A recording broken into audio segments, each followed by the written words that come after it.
All right, welcome to another episode of Crestview Leads, where I, Tim Bolduc, the city manager for the city of Crestview, get to sit down with people who have had influence in my life in the area of leadership.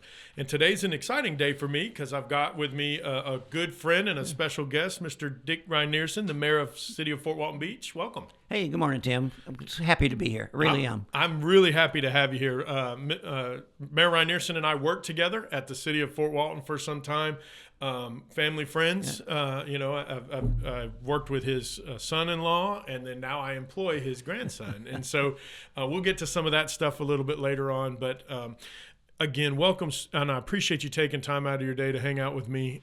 This is an opportunity, as I said at the beginning, for me to talk to people who've had influence in my life.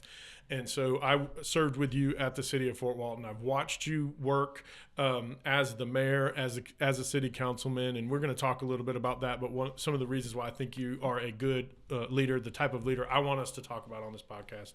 And so we'll get to that. But before we do that, I'd like to get the rest of the world to get a chance to, or the world, however many people are watching this thing, to get a chance to know you. So tell us a little bit about yourself. What did you do before your current role as the mayor, and we'll go from there. Okay. Well, born and raised in Ohio. That's good. Went to Kent State University. That's right. I forgot Golden about Flashes. But then went into the Air Force right out of college. Went into pilot training. Out of pilot training, right to Vietnam. Flew Caribous in Vietnam, which was a twin-engine transport dedicated to the Army. A great flying tour, and I learned more about flying in that 1 year than I probably would have in any other flying assignment possible. I'm sure. Came home from that, and the Air Force decided to put me into B-52s, and so I did that training. Went to Blytheville, Arkansas.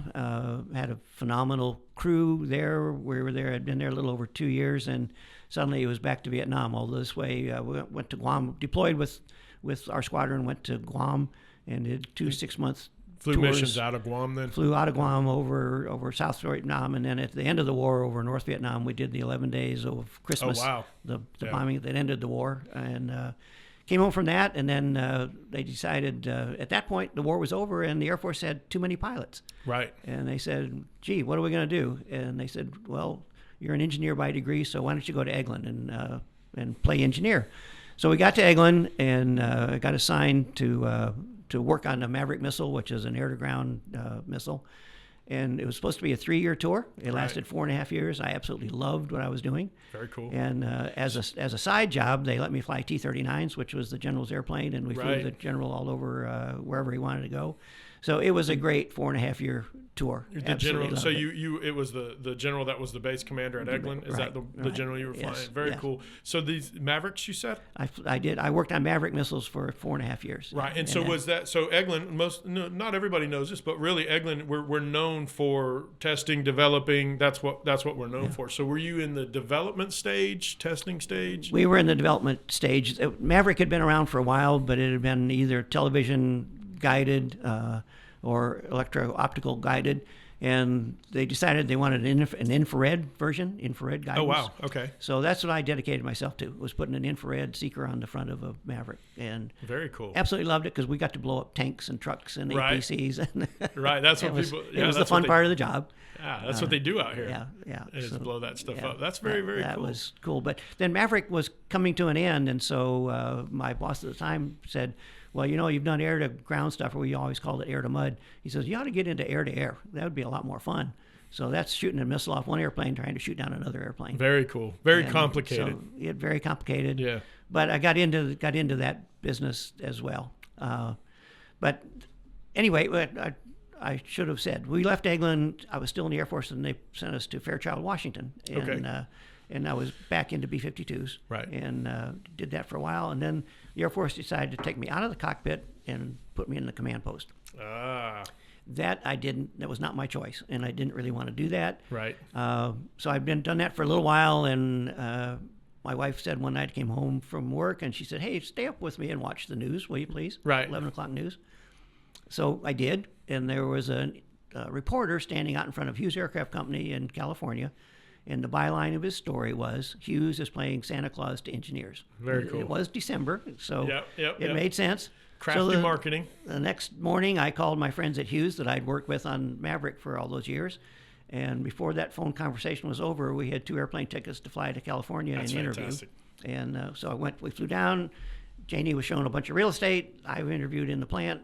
I accepted the job, and next thing you know, we were living in California. Very cool. How long were you in California for? We were there about 18 months because they immediately sent me back to Eglin to do some more work.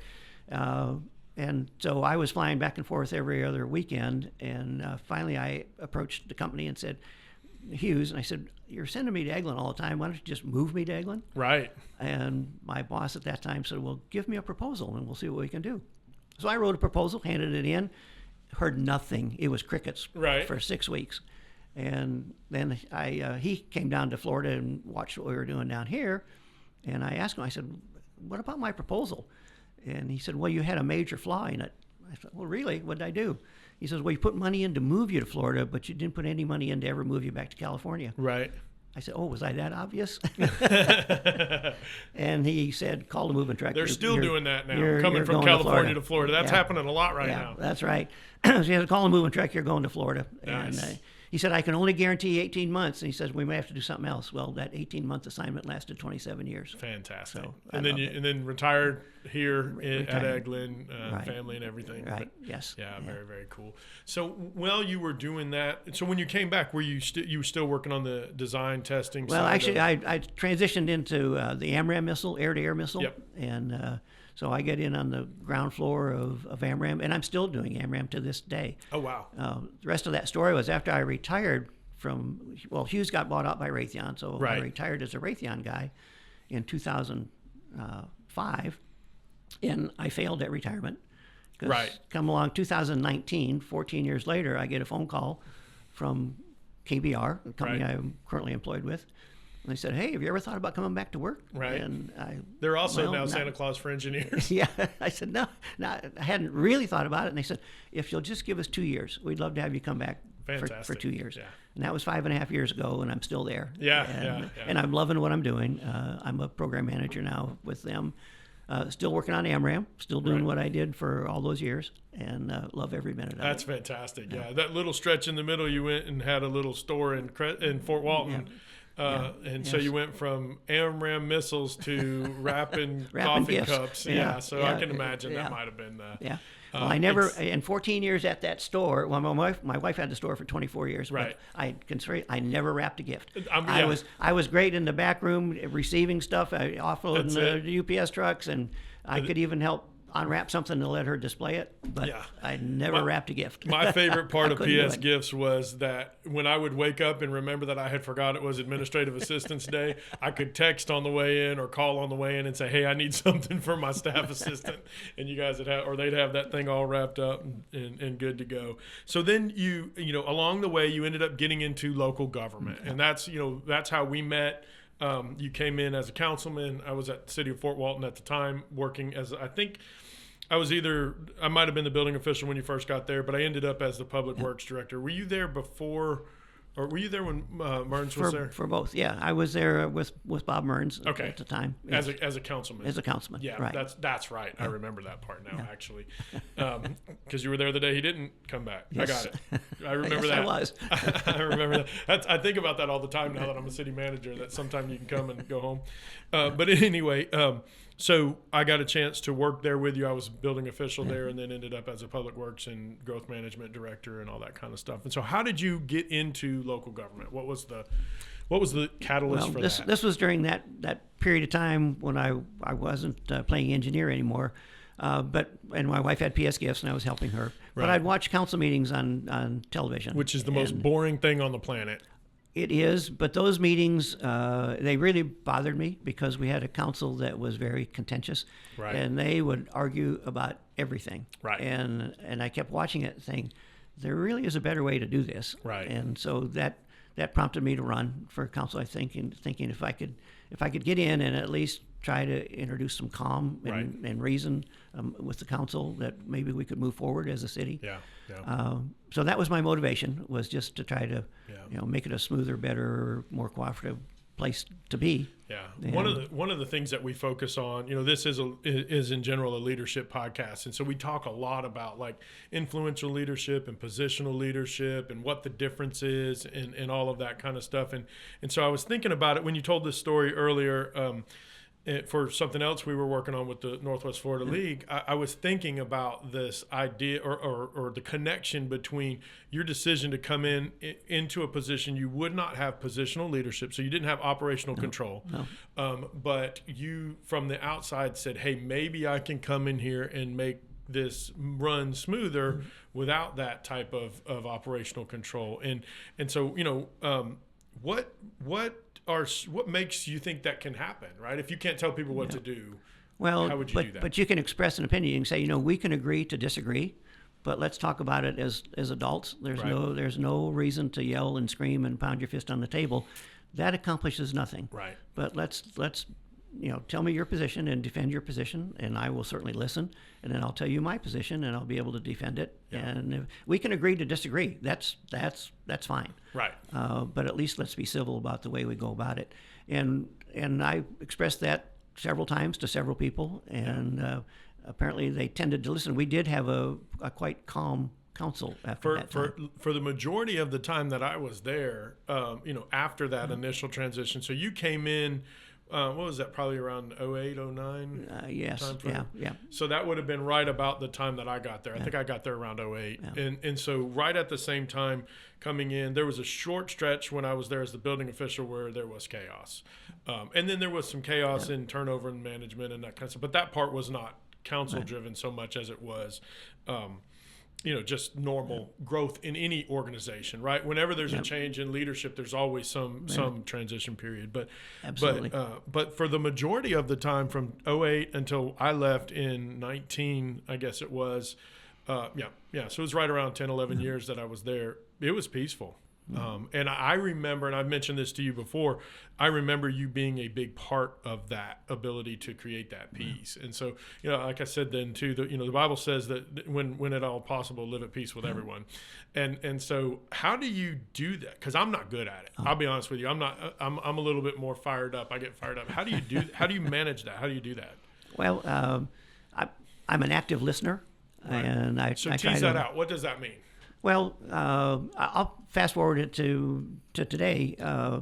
Someone will have a problem and they'll come in and this is in my current job, not my mayor's job, but they'll just come and knock on my door and say, hey, I've got an issue or I've got a problem or whatever. And I said, well, come in, and then we'll sit down just like you and I are. Right. And say, well, let's talk about it, and I let them give me their whole story, and I'll listen. I'll say, well, okay, I understand. I heard what you said. But now let's think about it this way, and I'll offer another way for them to possibly look at it. Right. And they might like that advice, or they might say, no, you're not understanding. Right. We'll continue to talk about it, and again, we can agree to disagree, but we're going to have a civil conversation about it. Sure. And, so it starts by when you talk about being active listening. This is the way I always explain active listening to people: is that passive listening is I'm sitting in the room with you and things are just going by, and I'm waiting or paying attention to figure out what it is that I'm going to say next. Whereas when I try to explain it to my team and I say that we need to be active, especially the leadership, the management side, we need to be active listeners. What I'm telling them is the active in that term is that I'm going to make a conscious decision to pay attention. Yes. Because you have to, right? We all have our own preconceived ideas. We all have our own biases and all this. And so people come in and they start asking questions. You're a problem. So you're an engineer, and a pilot. So you are doubly trained to identify quickly and identify a solution and execute a solution. Find a problem, identify solutions, pick the right one and execute, right? And so that would be the initial tendency. But being able to slow yourself down, sometimes we have to be make a conscious decision. Absolutely. Yeah. Is that something that you've always done naturally, or is there someone in particular that helped you see that side of it? I think I was able to fine tune that when I first when I worked for Hughes Aircraft Company, and then it got purchased by Raytheon. Right. And so I got summoned to go out to the Raytheon plant in Tucson, and I was introduced to a brand new vice president there. His name was Chuck Anderson. And he had probably more influence on me than any other individual I ever worked for. Oh, wow. because his number one thing was you got to take care of your people. If you Right. don't take care of your people, go home. I've heard you say that's that a- from the dais a bunch of Yes. times. We got to start And- with our people. Yeah. And so it was an interesting thing. I was at that time I was heading a team of 14 engineers who were doing work for Hughes, and there was a similar team at Eglin, 14 engineers doing a similar job for Raytheon. Right. Well, when the merger happened, Raytheon bought Hughes, those two teams had to be Merged. together. Right. But the trick was it was still going to be only 14 people Right. at the end. So when Chuck talked to me, he said, you're the one who's going to go through that, and you're going to pick the 14 you want. Oh, wow. And he Congratulations. left it there. But what I was most proud of is I found jobs for the other 14. And Very so cool. nobody lost a job. Everybody was happy at the end of the day. And Very so it took me 6 weeks to get through that and find everyone a good Sure. place to work. But I think that was one of my more proud moments in my Yeah. in my work history was, So let's tease that out for just a minute. So that's you get flown up. First of all, there's got to be your company got bought out. So there has to be some anxiety on the flight, I would imagine. Absolutely. And so you're headed over there trying to figure out whether you're coming back with, a job or the want ads, right? In Exactly. essence, back in the day when they had the want ads. Right. And so you get over there and congratulations, you have a job. Congratulations, you're about to tell 14 people they don't. Exactly. So how do you process that? So were you in a supervisory role, a leadership role? You must have been at Yes. Hughes. Yes. And so they said, okay, this of the two counterparts, you're the one we're going to keep. Yes. Figure it out, and then don't do it. I would imagine the instruction was, I want the 14 best. I don't want 14 Hughes. I don't want 14 Right. Raytheon. Yeah, I you want pick the best. 14. You pick the 14 that are best going to get the job done. So on the And way both, over, and both teams had good people. I mean, Yeah. just so on the way over, we're concerned about whether we're going to go home. On the way back, we're concerned, I'm going to imagine, about what are we going to do now. So let's talk about that. How did you go through that process? How did you work through? Because I think that will have real value to up and coming leaders of what do you do when you're challenged with that. Well, I was fortunate in that I knew all the individuals. I knew my 14, and I had worked with the other ones on a tangential basis. Sure. I mean, I knew who they were, that kind of thing. But I got everybody's resume. I said, okay, let's sort this out. So I gathered everybody's resumes. Yeah. They were quick to give me resumes. I bet. Took a day. And so then I started to go through those. They probably had them fired up already. They probably did, because we were all on a little bit of shaky ground at that Sure. time. So I reviewed all those, and then I did pick the 14 that I really wanted to keep, and it was a mix. It was 8 and 6. I got 8 from the old Hughes team and Wow. 6 from the current Raytheon team. And so that was my team I was going to keep. Nice. And then I had everyone else's resume, and I hit the phone, and I called everybody I knew that might have a need for people with the skill Now, set did you do that this was left. before you announced the 8 and 6? No, I did it.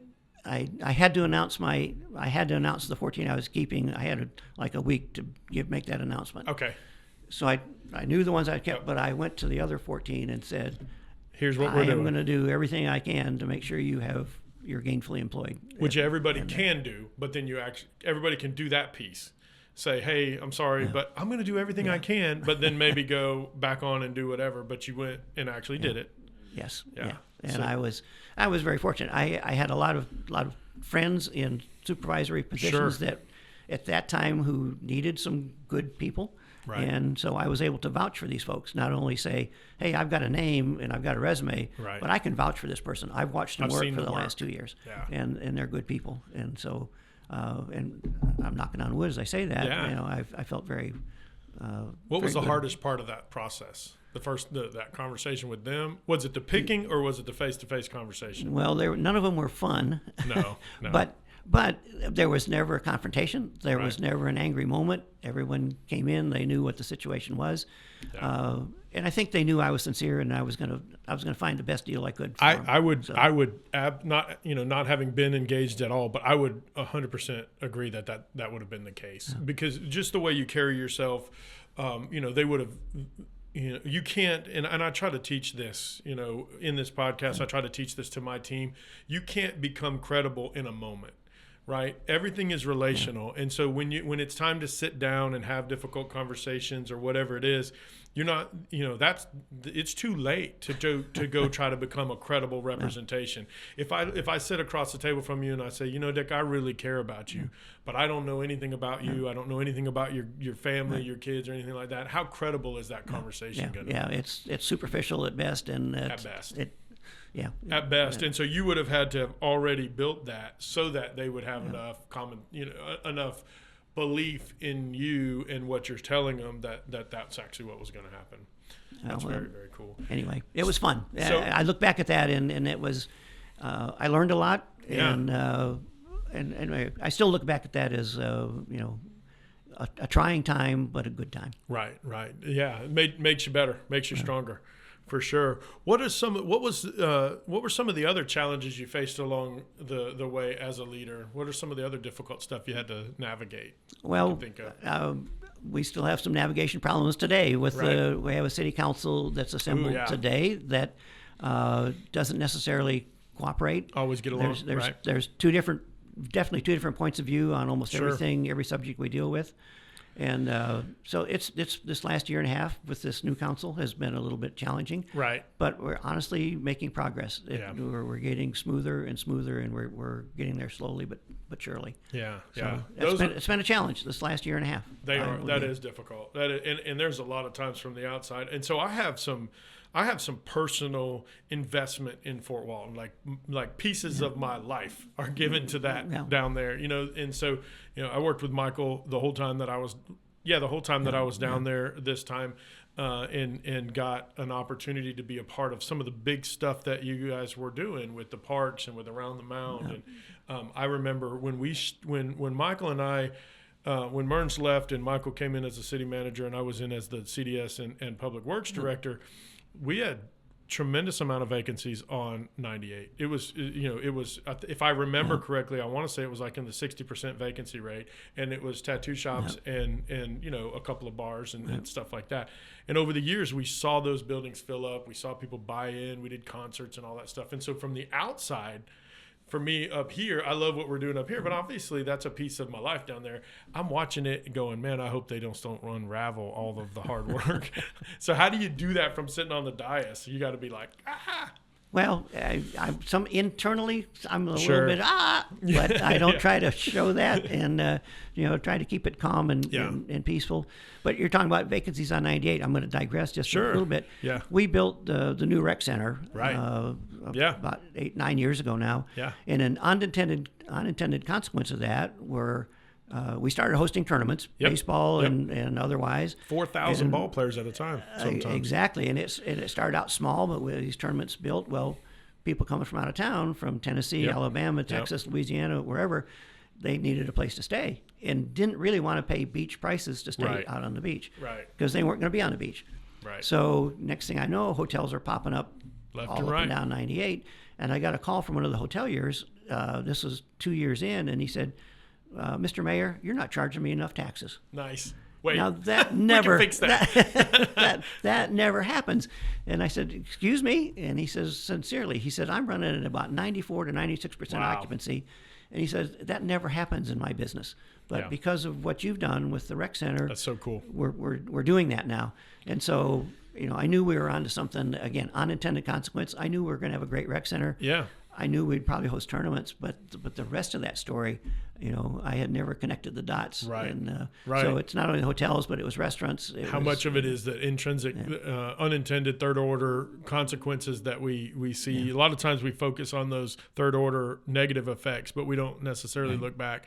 It's funny too. I tell people all the time, when I was in Fort Walton, Jeff Peters was the parks director, and him and I were directors together, and often on opposite sides of a budgetary argument, or not argument, but or debate, right? We'll call it a debate.